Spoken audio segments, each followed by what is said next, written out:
Oh, welcome back. It's fine Sunday morning. What's it like 61 in LA there, T? You gotta have a sweatshirt on, a hoodie. It's supposed to be like 77 today.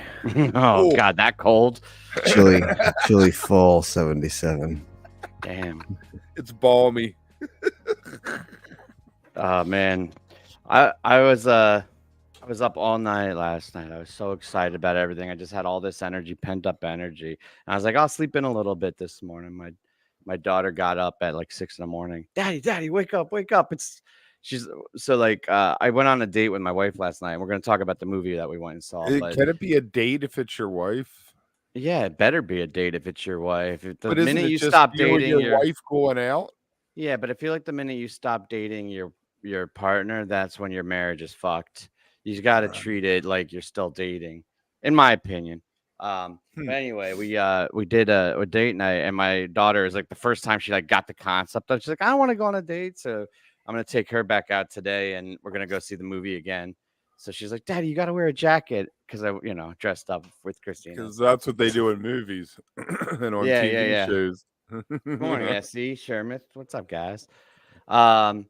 He heard Marvel. He said, I have to get up. Right. It's like 7 a.m. there. You're just lucky that there's those early European football games on lately, the last few weeks. So I just happened to be up to watch. Just training you to watch the Colts Patriots game this morning. So I was like, I guess I could grace my presence to you all. Yeah, it's early for you. Oh, I'm like, I guess we'll jump into it, but I just want to give people. Let's stick out of main spoilers. Like I'll give a light spoiler warning because like there's bound to be shit that comes up. But I'll also just warn everybody, like we're probably going to be talking a lot about Marvel this morning because the three of us are pretty excited about both Loki and the Marvels and everything. So I know it's a little bit of a weird programming for us. It might not be for all of y'all, but we'll talk a little bit about the scene and stuff too. But I think that today we're really, really that's funny. I'm assuming he's talking about the football game, and not the Wook Plus show. It's ugly already. The Patriots have no defense against the run, and Jonathan Taylor basically just walked down the field. So. I love Gardner Minshew, though. I love that guy. He deserves an honorary Wook award of some kind. He does. Completely. He gets the Wook Football Player of the Year award. Hall of Famer. Hey, you want to get Kevin? You want to get this out of the way? Yeah, I think that's a good topic. I thought it was pretty cool. 60th birthday, big one. I think it's really neat to be able to see Trey as a 4-piece up there in a small little club like that. That's the real, because he doesn't have the huge setup. He's got the guitar plugged in. Being that guy, you're like, oh yeah, your 60th birthday. Why don't I just get the band together and come play at this small bar for you and come up and do a song with us? The pictures looked like it was really special. Like he really, there was like the friendship there, obviously, but like it's cool to see it, right? Like about it, you read about it, but like to just see an in-action friend moment and it wasn't like super publicized or anything. It was just authentic. It's very cool. The two of them doing Strange Design and Waste together with Trey on acoustic was neat. They did what's the Tub Thumping, the Chumbawamba song. That's big these days, man. And Billy, I must say Billy Strings version was a little bit better, but it's their second 1 in 2 weeks though. I mean, it's quite the cover song lately. It's funny that like they obviously asked, what song do you want to sing? And that's the one that he's like, let's do.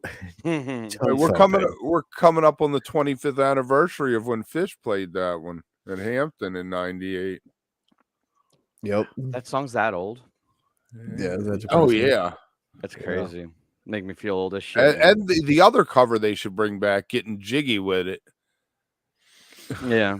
It's Sabotage I don't wanted, so. And a few other ones. Sabotage would be cool. Sabotage would be better than Getting Jiggy with It. Bring all the 98 covers back for us. They did a lot for his birthday, though. He had a brewery make him a 60th anniversary or 60th birthday beer. 60th anniversary. The anniversary beer. That's pretty sweet. Like he kind of went all out for it. I'm impressed. That's really fun. Like I'm glad breweries to see. love Tom because they get the commercials on Osiris and they get the plugs and Right. stuff. I know Tonewood, which is a brewery in South Jersey, did a lot of stuff with Osiris a couple of years ago. I mean, as much as Kev drinks and is at his local bar, you'd think we could get a sponsorship. Who knows if we don't already have one? Maybe he's just drinking our sponsorship. We get a case a week, didn't I tell you? Right. That seems light. Yeah, that's so really cool. That's really fun. Like I'm very jealous, that like you can, like I said, have a best friend like that. That's like, oh, let's put on a little show for you. And to your point, Kev, seeing Trey Band in such a tight venue had to be so much fun. Like stripped down. The atmosphere is obviously just one of a celebration and a party, so it's super cool. Like I think we've had a couple of those this week. The James Casey Memorial was a party and a celebration, and then you get a 60th party and celebration. So it's cool. It's good to see. Yeah, the off-season music is awesome. Yeah, you don't expect to get them this time of year, but they're really great when they pop up. Yeah. Totally. Trey, have guitar, will travel, Anastasio. Hey man, guys, that doesn't turn down too many gigs, I don't think. No. I'll throw you a show on your 60th T, like a Wook Plus show. And Kev, on your 120th, we'll do one for you. Hey, my 50th is coming up next year. We're planning a Jazz Fest trip for it. So anyone who wants to come down to Jazz Fest second weekend for 50th birthday and some good music, come on down. No, I will not be in Hampton for Goosemas, unfortunately. Yeah. No, not your thing. No, I don't know. I'm not. Hampton's a far drive for Goose for me. I see. Yeah. They're a local band. I have bands that I'll travel for and bands I'll go to Philly, like an hour and a half max. And then, then there's Fish.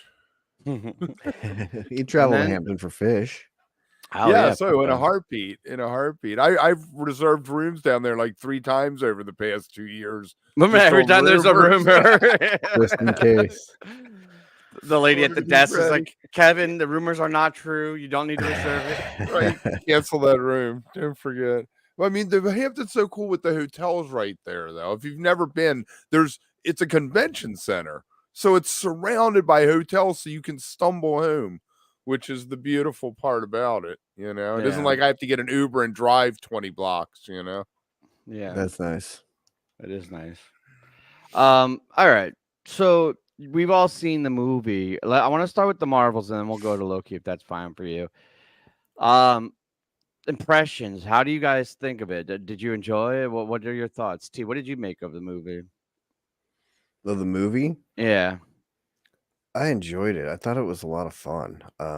It's one of those rare movies that I don't know. A lot of time when you go to the movies, you're kind of, like anticipating, anxious about like what you're seeing. I don't know. Like when I go to like a horror movie, I'm like, okay, I know what I'm in for. Like I'm gonna be scared of this movie, and like I have to prepare myself for that, or like whatever movie I'm going into. This movie was just one of those like almost like a summer blockbuster, just fun movie where you're like, I have no expectations. I have nothing to worry about. Like I can just go into this, sit down, and let it wash over me. And if it sucks, okay, it sucks, like whatever. And if it's great, I'm low expectations. I'm not really expecting much, so we'll see how it goes. And I was pleasantly blown away, like pleasantly surprised at how good it was, how fun it was, how emotional it was, and like funny it was. The emotion snuck in there too. Like I expected the good action, like expected the funny, but there were a couple times, not like full up, like tearing up. Like there were a couple times where like you just felt it. You're like, oh shit, where'd that emotion come from? The Marvel emotion, like that it brought out, and it really had all the feels. Like it had everything in it that you were just sort of like, okay, I get sort of why it's not tracking great. Their marketing, I think, was a little bit off in the movie, and it's a little bit of a hard sell for some people. But I tell you, in the year of like Barbie and women going to the theater and everything, I think they missed a huge opportunity to marketing it directly to women and families, and getting like those same people that went to Barbie together in groups and like mothers and daughters and shit to go to this, because we went Friday afternoon. and it wasn't too crowded because it was a matinee show, but it was 75% women in there, and like a whole row of like a mother and her daughter and her friend or her other daughter, like were together and like very laughy and emotional in the movie. And there were other women in the theater that were like there, and I was like, it has that feel like it's a very girl power empowering movie. Granted, like all the leads and the bad guy are all female. Yeah, You know but what I not mean? And too. so, I don't think it's too pandering. It wasn't like the scene in Endgame where it's like girls can do it right, and they all like line up, and it wasn't right. like the first Captain Marvel where like she keeps getting like it had like an empowerment like feel to it, but it was also just I feel like a good movie. But it was done in like a buddy cop way, which just worked. It was fun. It wasn't overtly like women power. Like it was It wasn't fun overtly anything. It was just watching fun. them figure out how to use their powers together and like the bonding thing. And to your point, Tim, you always bring this up that you don't need to have followed along and seen all the shows and all the movies leading into it, because they kind of do a recap at the beginning, even in her style, like when they're introducing her character, Miss Marvel character, and do the comics like from the show, how when she draws things, it's like the was awesome. the coming to life off the page. I'm glad they did that. Yeah, and so it kind of wrapped you in that world. So if you're familiar with it, you're like, oh yeah, I recognize this. And if you're not, you're kind of like, okay, this is cool. It's a recap of like who she is and what's going on and who she is in this universe. So I don't know. I really enjoyed it. I thought it was a lot of fun. It surprised me because it wasn't like Love and Thunder. I know we've talked about they've kind of been on an up and down thing here. Like Love and Thunder wasn't great. Quantum Mania was 10 okay. times better than Love and fun. Thunder. It's not even in the same ballpark as Love and Thunder. That's what I'm saying, is like this one broke that mold where you kind of felt like it was still going down that downward trajectory, but this one felt a lot more like Ragnarok. Like I hadn't had this much fun at a movie since Ragnarok, of like just really enjoying and having fun with it and what it was. So yeah, I really liked it. Kev, what did you think? Were you a positive on it too? I told you I was 9 out of 10 on it. Thought it was compact. You know, they didn't waste any time. You know, just there were a few little things that I was, you know, like the whole Monica being mad thing. That kind of, I was like, I don't remember her being mad before. They didn't develop that fully and hash it out, but I was kind of okay with that. I don't know if we needed like a really belabored exposition and like I feel like sometimes you watch things for a character piece, right? Which is what we'll talk about in a minute with Loki. I thought that was a character piece that you need, you know, it benefits from it. I don't think you needed that on this. No, you didn't. And it was very I liked all the tropes it had. You said the buddy cop thing, but it also had the Freaky Friday kind of thing with them switching the powers, and you know the way the kid was looking up to Carol, you know, kind of remind me of trope. Peter Parker with Iron Man. It had that same vibe. Right. So they brought all that stuff in, and there were lots of cute little Easter eggs. And can we talk about the end credits? I don't know, Chad. Do you guys give a shit if we? I also, you know, to that point, Kev, even bringing that stuff in and having that sort of drama at the beginning to kind of set the stage to build the character. It was just sort of one of those, we need to build them out of something, so we'll have her still carrying over that grudge from before, which you know leads into the expository of the story there. But I thought they did a really good job of keeping it compact, and I know Nia DaCosta or whatever her name is that directed it made a point of saying, you know, why make a 2-hour movie when you can fit it in an hour and a half or whatever. And I think that was a really good, I think that was a really good point. Like making it an hour and 40 minutes or whatever worked. It didn't need to be 2 hours long. You didn't need a lot of extra exposition and build up and drama and crap. Like I thought it worked in the contained space it was in, and it makes you want to watch it again because it's short enough to not have to sit through a lot of like I'm going today. Yeah, you can knock it out in an hour and a half, and I love that. And it's fun in that way of like kind of reminded me of Multiverse of Madness in that it wasn't too serious, but it developed a good plot line and progressed the story forward in a way that was cool. And to your point, Tim, I think a Miss Marvel and Spider-Man team up would be a great, because they're so good. That's all they need to do. It'd be fucking incredible. Like they get the timing and the dialogue, and like her responses to Carol and Monica were so funny and so good in that I could see her and Peter Parker going back and forth on things and being that young teenage poppy kind of fun in it, you know, with the adults in the room, but then they're kind of their lack of, I don't know, the lack of seriousness or whatever to it. It really would work. It's really fun. So I don't know. I think there's, and to your point, Kev, let's just talk a little bit about the first end scene. the building the new Avengers with the Nick Fury throwback scene That was sick. brilliant, and it was so much spoiler fun. warning, by the way. Right, but well, I mean, if you saw the movie, Let's if you're go for ya. watching this, right, you saw the movie. And it was really funny though to do it like that, and to see that okay, we're building a young Avengers, right? Like she's recruiting these kids again, so maybe it'll have that spunk to it, that little bit of fun, you know, because they're not quite as serious as the adult counterparts with like the real Avengers or the Avengers 1.0 version, you know. So I think it's I think what we're building towards is really cool. And then the incursion, we get an incursion, we see it. Monica ends up over there, and we just decide to make the whole Fox X-Men universe canon with I called him Jean-Luc again in my head with Fraser. Well, no, with Fraser, but also within Doctor He's Strange talking about movie. Professor. We yeah. had you know.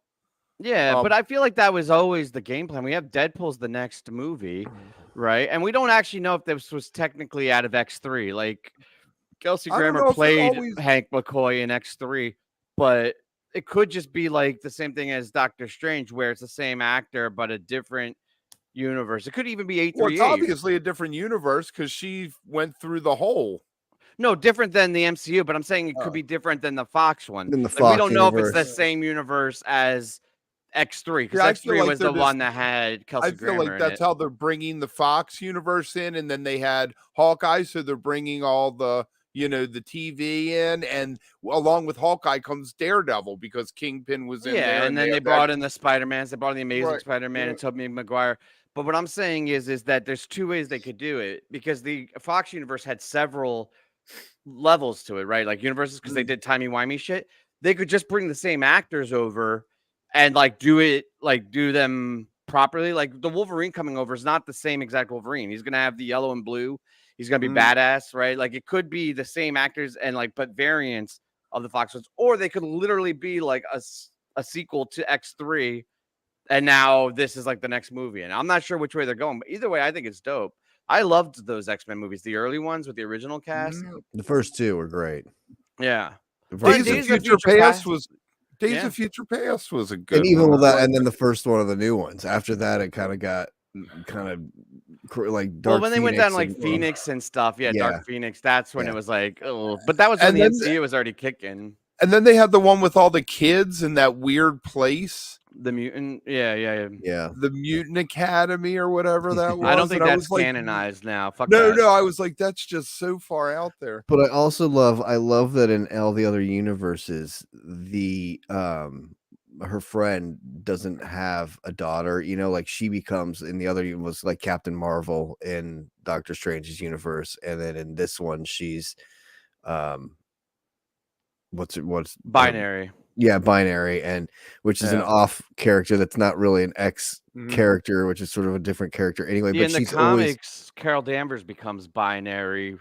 It's a whole weird she's like a break off of Carol from like an energy thing that happened. So like, but it's interesting that she's the super. You know, there is no Carol Danvers isn't the same character, isn't that Marvel character, or doesn't become Miss Marvel. Maria Rambeau, and Monica doesn't exist in any of them. You know what you're bringing up? She's a singularity. In What If last year or 2 years ago, they talked about singularity characters and other variants. Like there's or singularity moments.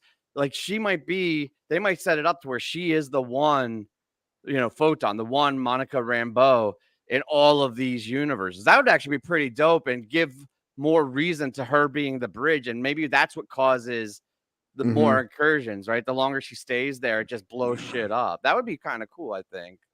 Yeah, that she would be that variant because she doesn't exist in the other universes. Like she's not there. So yeah, that's just like Wanda in the sixth one in the MCU universe is the only one without the kids. In the 616, she was right. So like she's like a singularity version of herself, and Monica could be one. There's still potential. I feel like people that are like, you see, there's thousands of YouTube grifters that are like trying to get like the flashy headlines, like MCU's dead, fuck the Marvels, like, and they're like pandering all this. And it's funny because they bitch about pandering. They're like, oh, MCU is pandering to women and wokeness, but then they're pandering to, fucking misogynists and things. or just clickbait. But like, I feel like there's still a ton of potential. Now, I'm not going to be an apologist. MCU's fucked up a lot. Like, there's been a lot of fucked up. But I thought Guardians was good. I know you have like mixed opinions on it, but I thought it was good. I thought Loki's phenomenal. I thought the Marvels was really, really good. And there's still a ton of potential with what they're doing with these characters. Deadpool being the next movie is going to be, that's going to make over $1 billion. Even if they fuck it up, just from the excitement. Yeah. Just for people wanting to see Deadpool 3, it's going to make $1 billion. There's no way it doesn't make $1 billion. And I didn't hate Quantumania. I thought it was fun for what it was. I thought the setup in it was a little bit too much to drive home that plot point to really get us into the Kang dynasty and all of that stuff, which I think they can undo pretty easily now if they wanted to. But I didn't hate it. It wasn't as good as, the other ones. It was a little bit lower level film for me, but it wasn't. I didn't hate it either. It's not as bad as Love and Thunder. Right, what exactly. The difference is, and Kev, get ready for Loki because I'm going to switch over to you in a second. But I think the difference between Quantumania and the Marvels is I saw negative hate on both going into it, and I understood it for Quantumania. I too enjoyed Quantumania. I actually really thought it was a fun time. I just I don't know. I was like, all right, this is fun. But I was like, I get it. I understand why everybody's hating on it. Like, there's real bad VFX. The story was kind of whatever. There's a lot of issues. The Marvels was the opposite, though. I went in expecting it to just be shit, and then I left being like, why is there so much hate? It's not tracking. I get it if it's not your cup of tea and Captain Marvel's not your favorite character, but it wasn't a terrible movie. It might not be your cup of tea, but it was not a bad movie. Well, and the same thing to Quantumania, they had to introduce Cassie because she's going to be. They bring her up at the end or whatever and says, Iron Man had a daughter or whatever, and she brings that up to kind of tie that in that okay, she's going to obviously go recruit her too. And I thought it was funny when Monica was explaining her powers to Carol and was like, "Oh, I got stuck in a witch's hex or whatever and came out and had these powers," and I was expecting sort of maybe a little bit more of Carol Danvers to be like, oh, what happened with the Scarlet Witch or what happened, because she knows her from Endgame and sort of knows who she is from the girl moments. It was an odd thing that she kind of just dropped and was like, oh, that's weird. And kind of moved on. Yeah, but that could have been off camera because they're there's a whole I know. There. I just expected, a little bit because they were really, but that was a lot of this movie was filling in the continuation. Like a lot of these movies, it's kind of been like what happened after Avengers when the city fell and wrote it and they had to get all these accords and that started Civil War and stuff. This was kind of that same thing with what she did to Hala, and I love that they call her the Annihilator. The Annihilator's here, but it was one of those things where the repercussions have come back to pay, right? And no matter how it was, again, playing with that trope of you're only so good to a point and then you become the bad guy, and she has sort of become the bad guy even though she was always trying to do good. So is that why she doesn't question about Scarlet Witch? Because she gets it. She's like, yeah, I've been there. Right, exactly. One of those points it's oh, I get it. What she's the Annihilator. Yeah. So I thought that was a badass excuse too for why she was away for 30 years, the shame and stuff. I do want to force, I know we could just keep riffing, but Kev, let's go into Loki. Why don't you get us started? What your final thoughts on the finale and the series as a whole were you high on this one too? I was not big on Loki the first 3 episodes, and the 4th episode I was like, okay, but that last episode it tied it together. It made so much sense. Just the Loki, all he ever wanted was friends, and he finally had friends, and he had to give it up, and it went back to I'm a god. He wanted to be a god in the early movies, and wanted the throne. Finally became one. And I left it. Kang kind of was left open, right? They could do whatever they want after he made the tree, So if they wanted to drop majors, they could. It had one of those wrap up, but there's more to come if they wanted to. But it was also sort of the end of that, like they said, the end of the TVA storyline and the end of that sort of wrap up. It's just amazing. I mean, he said it's been 14 years of playing that character. It's really amazing what Loki has gone from and gone to in all of his incarnations. Like the one that was in the Avengers that changed and became the good guy. This one that step back, but then had to We had 2 great arcs. The one where he dies from Thanos was a fucking awesome character arc. One of the best in the MCU. And then they did it again and nailed it again. That's a risk to go back That's why nobody wants Tony. Well, not nobody, but some people don't want Tony to come back because like he had such a good arc. Are they going to mess it up? Well, this is proof that they actually can do 2 arcs that are both fucking great. And then he had 2 different parts in the timeline to become this other character. Like you know what I mean? Because like where he picked up the Tesseract and then became this Loki was there was so much change to happen to him that it was really cool seeing him go through that once again and realizing that, like, you know, all he wanted was his friends. Yeah, that was like one of the hardest, like hitting, like perfectly written ends to a character. Like I'd almost like, to me, I think death is more simple, right? Like, not to take away from like Tony dying or the sacrifice or Natasha or whatever, but it's not like, I feel like if you're like, hey, I have to die for the universe of my friends, I feel like I can make that choice easier than, hey, I have to be fully conscious and sentient but alone in this throne for eternity. Like that is like, there's nothing more terrifying and more powerful than that. Like that's fucking crazy. But he gets to control all the story. Like he gets to control everything. So while he's alone, he is like, also he can watch over everybody and see everything and watch his friend, you know what I mean, see their lives. He gets to watch the MCU as we move forward, though. Is there a way out of that for him? I mean, I think there could be. I don't know if there. So if you asked me as soon as I saw it, I would have been like, yeah, there's a way out, because I think the ultimate resolution is going to be tied with Thor. But then after the Tom Hiddleston interview and how, like, usually I don't buy those interviews, but he really sounded like he was like, no, this is it. Like, I'm done. But I mean, you never know. It did have that feeling. And I will say, I don't think you guys are big Lost fans, but there was a lot of Lost elements in these last couple, especially the last 2 episodes, with like the way the time travels in your conscience and kind of, and it had to do kind of with the X-Men thing too, with Wolverine, how like they changed the past through his head, like his head, not necessarily the actual time travel things.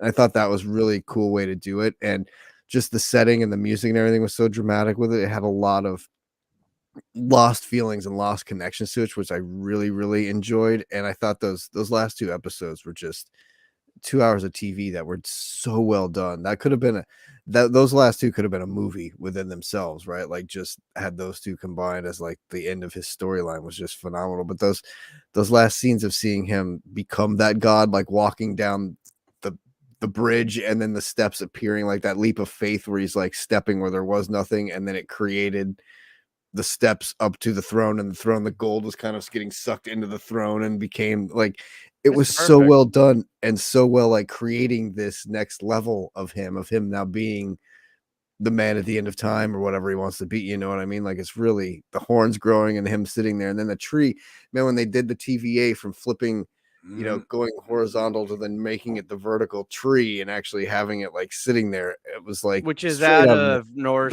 mythology and straight out of mythology and straight out, like it was the way they tied that together. It was funny because my Alex was like, how much of Thor and Loki are mixed together with Norse mythology in the comics? You know, she was like, how does that really connect in there? And I was like, it's mixed in there. It's part of it. But, you know, there's obviously their version of the mythology is not the same as the comics. You know, like there's a little bit of crossover, but it's not the same. And she was like really fascinated by that and thought that was like a really cool thing they did there with it.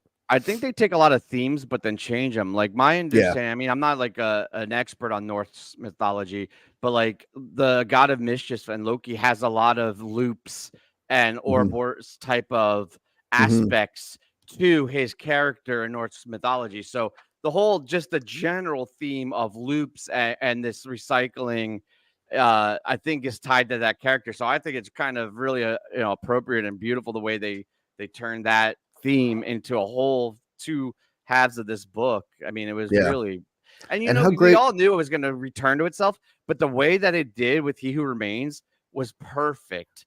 Like I knew it was going to get back there somehow, but then him just stopping and then that development there was like, oh God, chef's kiss. And that moment of dialogue where he's like, what makes you think this is the first time we've had this conversation? You know, and all of a sudden the table's flipped and you're like, oh shit, like he's coming, like he's got the power now. He's figured out who he is. Badass. And I got to tell you, like, I really thought once he got stuck in the loop of her, like, you have to kill me, I was like, oh man, we're gonna go down this road of him having to kill Sylvie and have this whole moment of like that's gonna killing himself. He's killing himself. But then it turned into he didn't have to kill her. He wanted to save everyone. So like he did what he had to do, which I thought was also a really strong point in the story. And how good was that supporting cast around him? Like, right? Like you're always again with the buddy group or whatever. Fucking nailed it. Those guys were so good. And then showing a little bit of their backstories, like the prison escape from Alcatraz is the one guy, and then like, you know, Short Round being the author and whatever. And how good has that guy been in it? Like his renaissance, everything everywhere all at once to start it, and then coming into Loki and stuff. Like it's great to see Short Round getting things again. Like it's so cool. So it makes me wonder if the strikes weren't happening. I mean, now they're over, but like if that cast in particular was able to promote Loki, because the numbers have not. And I mean, I don't know how much you want to put the weight on like Nielsen and the numbers and stuff, but like for how good Loki is, the numbers haven't been there. Like this should be what everyone is talking about. And I'm wondering, like, I don't know if Brie Larson would have been able to save the Marvels. I think they should have, like, especially Amanda Villani, but like, who knows, right? There's a lot of like weird misogyny, but like, if you had this cast with Sylvie and Owen Wilson and Tom Hiddleston able to go out there and make the rounds, I think that probably would have had a big, you know, impact. Would have helped a lot. Yeah. I think the off ramp that this gives Marvel is brilliant because they really could lean into Kang or go away from him, and it would make either one would make sense with the way they have options, right? And so now they could sit back, see how the Jonathan Majors trials go, even if they don't want to wait, even if they recast and they could go into it, or if they want to go completely off, it feels like an appropriate node where it wouldn't feel too forced no matter which way they went, which I didn't think they were going to get there. I thought, because you see that Variety article where some anonymous scooper was like, oh, Marvel's so fucked up after the finale of Loki, they're going to be screwed, you know, and then nope, now they're not. Like that was all bullshit. Well, I think, you know, I read this really great thread. I'll have to send it to you guys on Twitter from somebody who talked about how they can easily get around Jonathan Majors being Kang by bringing in the Nathaniel Richards character, who is like the original Kang, and like so it's easy and to could be Iron Lad for the Young Adventures and ties into the Iron Lad. Are they really going to do that with Iron Lad? Iron Lad was a young Kang. Kang went back in time to make himself righteous because he didn't want to be evil and became Iron Lad, who led the Young Avengers. I think Miss Marvel should lead this team now that she did the Fury role and set up, but they should have Iron Lad and they should tie it into the fucking Reed Richards. Yeah, dude, and young Nathaniel Richards. That would be Lad so sick. Is just so dumb. Lad. Well, it's all dumb. Kev's hung up on his name. It's like song titles and song lyrics. Like that's what hangs Kev up. Like, our leader is Iron Lad. Do you know what the small Hulk was called in the Young Avengers? Hulkling. Hulkling. Well, you know, and in Stupid She-Hulk, they did introduce Hulk's son or whatever. Yeah, Scar. Briefly, so he could be coming. Like, I hope not, but he could definitely be coming back. Does She-Hulk ever show up again? Yes, absolutely. And will be received well. I think it was the show writing and the CGI that screwed it. But that actress and the fundamentals of the character, I think, are awesome. I don't think, well, at least my perspective, I had no issues with the character. I thought the show was just really shittily edited and the storyline was non-existent and the CGI was half-baked. But I'm actually excited about her to come back into the MCU with proper CGI, proper writing. When we get into the Secret Wars coming up, are they going to do it? Are characters like Jessica Jones and Luke Cage going to have prominence in it at all? They're probably going to be showing up in Daredevil Born Again. My theory is they're going to have two Avengers teams. They're going to have the Earth-based, or universe-based, like the singular based Avengers, and then they're gonna have the multiverse Avengers, right? Which I think is gonna get set up through Deadpool and the TVA, and they're the ones that are gonna be going into different universes and trying to stop the incursions, while the Earth-based Avengers are the ones that are gonna be like fighting the Kangs and the villains and all the shit that's gonna go on with Red Hulk, right? Because there's still other storylines they're building up with Wakanda, with Red Hulk, with Tiamat, with the Eternals. So you'll have two. You'll have you'll have the Fantastic Four and the X-Men, but then you'll have the Multiversal Avengers and then the Earth Avengers, and then all those teams are going to all be brought to Battleworld, which I think is the dump at the end of time from Loki. Right. I think they're going to turn that into Battleworld. And yeah, you're going to have Namor. And what about Ross and his team? Everett Ross of villains.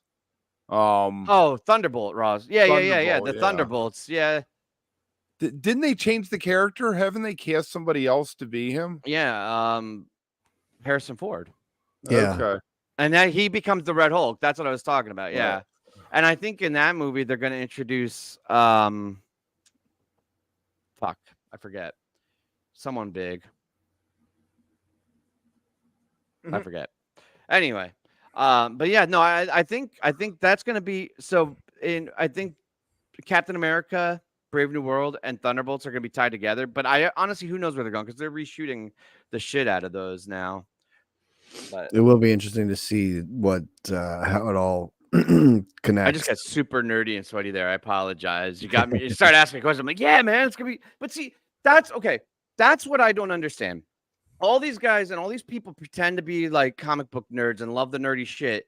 And we got such cool, like awesome nerdy shit. Like forget all the pop stuff of it and the MCU stuff. Like we got the quantum bands, we got incursions, we got fucking the God of Stories. They set up the Young Avengers. They brought in the X-Men.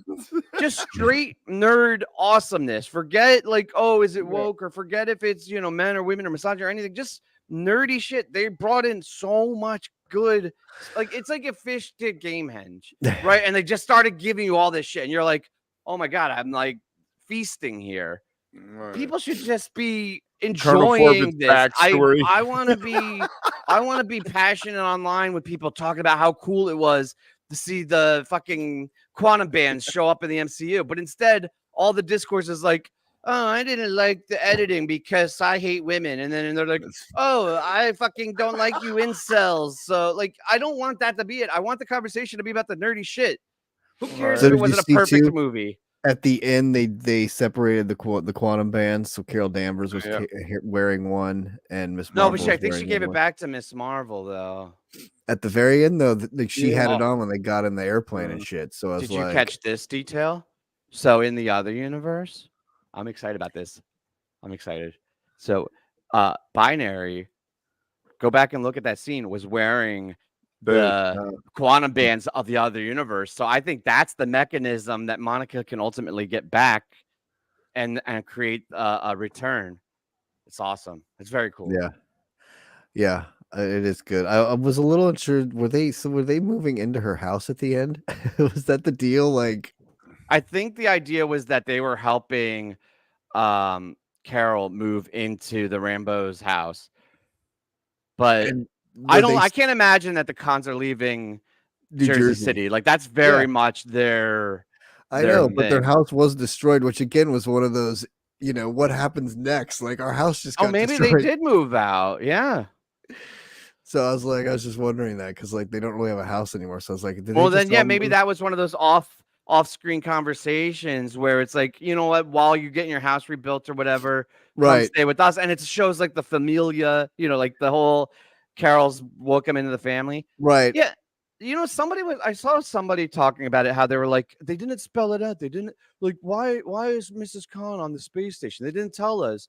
Or like, why are they? And I'm like, those are good questions, but I don't know if that's a plot hole or if it's good to leave a little bit of vagueness and leave it up to interpretation. Like I don't need art in movies to tell me everything. Actually, some of the best movies, like outside of MCU, just best movies in general, leave some vagueness to where you can fill in the story, right? And I like that. I don't want it to be because then your exposition turns into a 3-hour movie and it's like Wakanda Forever. That would have been a great movie if they cut out 45 minutes of all the bullshit. Have that line to the son about this would be a great place to raise a family or whatever, implying that like they were moving into the house or whatever, which to me is awesome. Like, sure, go ahead and make it like this compound of whatever, or a home base or whatever. Maybe that's where the Young Avengers. Maybe that's the base because it's a big property. It is. So I just thought I was just curious as to how they were wrapping it up because I was like, oh, are they just moved? Like Monica's gonna come back and be like, who are all these people living in my house? Like, but I liked her being the Jersey City so you got like Spidey and Queens, and then Miss Marvel being like the Jersey side of it. I hope they keep her. Yeah, for sure. That's when she went and City. got Kate Bishop in New York. Like she's in New York. Yeah. Like they had that, like, yeah. But then you have Hell's Kitchen as Daredevil, and Harlem as Luke Cage, and Jessica Jones as Manhattan, and yeah, it's gonna be sick. And then you get Kingpin developing an Echo, and then in Daredevil, and apparently the rumor is in Spider-Man. And if he does the whole mayor route where he becomes the mayor of New York and like tries to get rid of vigilantes, you could have a really awesome confined storyline. Forget all the cosmic shit, all the timey-wimey shit, because I feel like that puts people off. Just have a really fucking dope New York City crime fighter, politician, power struggle storyline. That would be amazing. Those Netflix shows are some of the best Marvel stuff for my money. I can watch the Luke Cage and the Jessica Jones series and the Daredevil again and again. Yeah. They're dark. That's why I'm excited about Echo. I thought Echo, the trailer at least, captured that Netflix vibe. And, Daredevil was in it. Tone, the blood. Right. Yeah, Daredevil. But like just the whole vibe of it didn't feel like a Disney Plus show. I felt more like it was going to be a Netflix. Even the logo, like that white broken wall logo, looks so sick. The TVMA low rating for it will make it a little bit, and that they're dumping it all at once is so nice. Like a true streaming show should be. You get to binge it all at once and not wait for the weekly. So I think that'll be a great way of like getting that show out. People won't hyperanalyze every tiny little mistake. They'll talk about the overall character arcs and the overall story, which is, I think, more how it should be. Who knows what guest appearances will pop up in that? Because that's kind of always the fun thing too with these shows and these movies. Like who pops in and where is it leading and what does it mean, right? Like what does that character's future mean for the show, or like where are they putting them into? So I think that'll really be kind of cool. Yeah, I love talking about this, and I think we should bring comic books or panels and frames back. I actually have a date. I'm bringing my daughter to see the Marvels, and I'm very excited about it. What does it mean? Well, you know what? If there's an interest, let us know in the comments or the chat. And if at least like 1 or 2 people are interested in this, maybe we'll do an offshoot where the 3 of us will just nerd out. I love talking about this shit. I feel like there's so much we could get into. We even had an intro made. We did. I don't know where it is. Maybe T can find it. It's somewhere. Yeah. Remember Tuesday book club, Wednesday live. Yeah. All that good shit. All right. Good shit. Let's play this out. Enjoy your football today, guys. That's right. It's Sunday football. I'm quitting fantasy. Done. You should.